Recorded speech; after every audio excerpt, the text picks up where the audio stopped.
Welcome back, friends. I'm Chef Walter. This episode of Flavors and Knowledge focuses on Nutella, the very popular dessert spread, also widely used to top ice creams and cocktails and many more applications.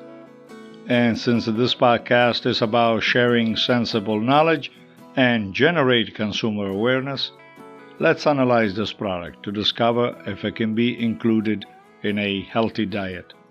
So, what is essentially Nutella?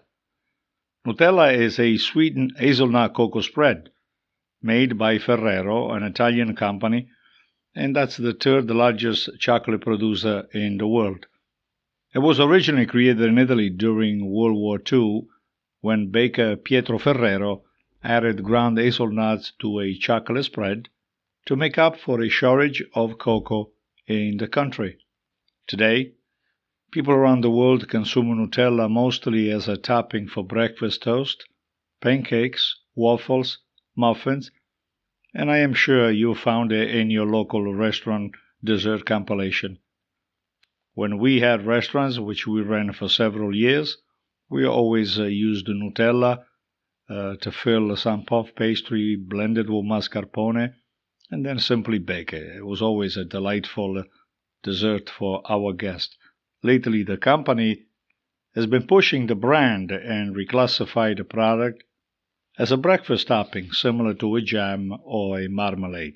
This particular marketing strategy may have an impact on the consumer who perceive it as a nutritional product.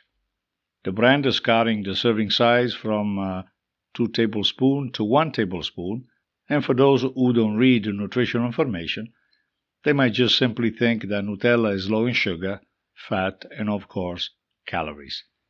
The message reaches children especially, but the high content of sugar may not be the best practice to start a day. And while the Ferrero company takes pride in seeking sustainable ingredients, I was eager to look into the actual ingredients. So I went out and purchased a jar of the Ferrero spread, which is made in North America, which is slightly different than the one in Europe. And so first on the list is sugar, either from beet or refined cane sugar. Second on the list is palm oil, which is a vegetable oil that comes from the fruit of the oil palm tree. Palm oil gives the product that trademark creamy texture that we love so much. Then we have the hazelnuts, 100% pure hazelnut paste. Each jar contains the equivalent of about 50 of these nuts. So the company says, and we trust them on that. Then we have the cocoa. The majority of the cocoa beans used in Nutella comes from Western Africa, and as a chef I can tell you that is of very good quality. They are processed into a fine powder and then they are mixed with other ingredients. Then of course we have skim milk powder, which is made, as you know, by removing water from a pasteurized non-fat milk. Powdered milk has a much longer shelf life than regular milk, and it does not need to be refrigerated. And lastly, the last two, we have soy lecithin, which soy lecithin is an emulsifier, meaning it helps keep ingredients from separating and helps maintain the spread to be smooth and uniform. It's of course a fatty substance which derives from soybean, and it's a common food additive in many food manufactured. Lastly, we have a vanillin, a flavor component found in vanilla beans. Nutella contains, of course, a synthetic form of vanillin. And so, while Nutella is advertising as an hazelnut spread, sugar is listed first on the ingredient label. This is because sugar is the primary ingredient and it carries a hefty 57% of its weight.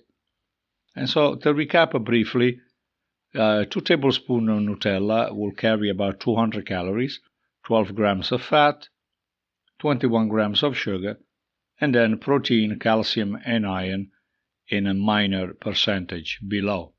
Is Nutella healthy? Well, the commercials that the Ferrero company are running, they highlight the simple and quality ingredients, such as hazelnuts and skim milk, but really never mention the ingredients that make up the majority of the spread, which is sugar and fat.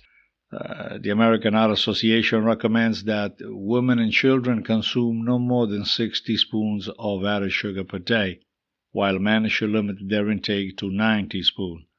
Looking at this number, we realize that food with high amounts of added sugar, such as Nutella, should probably be kept to a minimum. The spread does have some good ingredients, however, which are natural and with fewer questionable ingredients than most of their counterpart or competitors' icings and frostings. It does not contain high fructose, corn syrup, hydrogenated oils, or artificial food coloring, and that's a good thing, especially for people who are health conscious. The last question is, should we eat Nutella? Well, every one of us have a different need based on our body, on our genetics, on our dietary restrictions. So just like any high sugar food, Nutella should be viewed as a treat. The problem is that people often use it more as a breakfast spread than a dessert. Keep in mind that the average American adult consumes about 19.5 teaspoons of added sugar a day, while children consume around 18.5 per day. And so when we look at these numbers, I don't like to discourage you, but let's enjoy some Nutella in moderation as a dessert, but not as a breakfast spread. And so I hope I didn't really make you feel that bad. You can still go out and buy a jar of Nutella. One thing to remember, though, is that the Nutella product that is made in Italy and the Nutella that is made in Canada, they come in different jars. One is made out of glass, the European version. The Canadian version, the North American version, comes into a plastic jar. The two of them are similar in color. But if you look at the labels, the nutritional aspect, you will understand that the European Union, it's much more stricter when it comes to ingredient listing.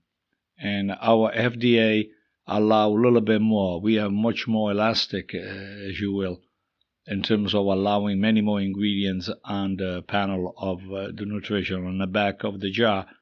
And so we need to keep that in mind. Do they taste the same? For someone like me who's had Nutella many, many times since I was a child and as an adult occasionally, they're not the same. And so, keep that in mind that they may look the same, but they really are not the same because the American counterpart is loaded with extra ingredients that you will not find in the European version. And that does it for this episode. Tune in for another informative podcast of Flavors and Knowledge the next time. Follow us on YouTube channel on the Chef Walter's Cooking School if you have a chance. And please subscribe to this podcast on your preferred platform. We'll share with you soon. Ciao.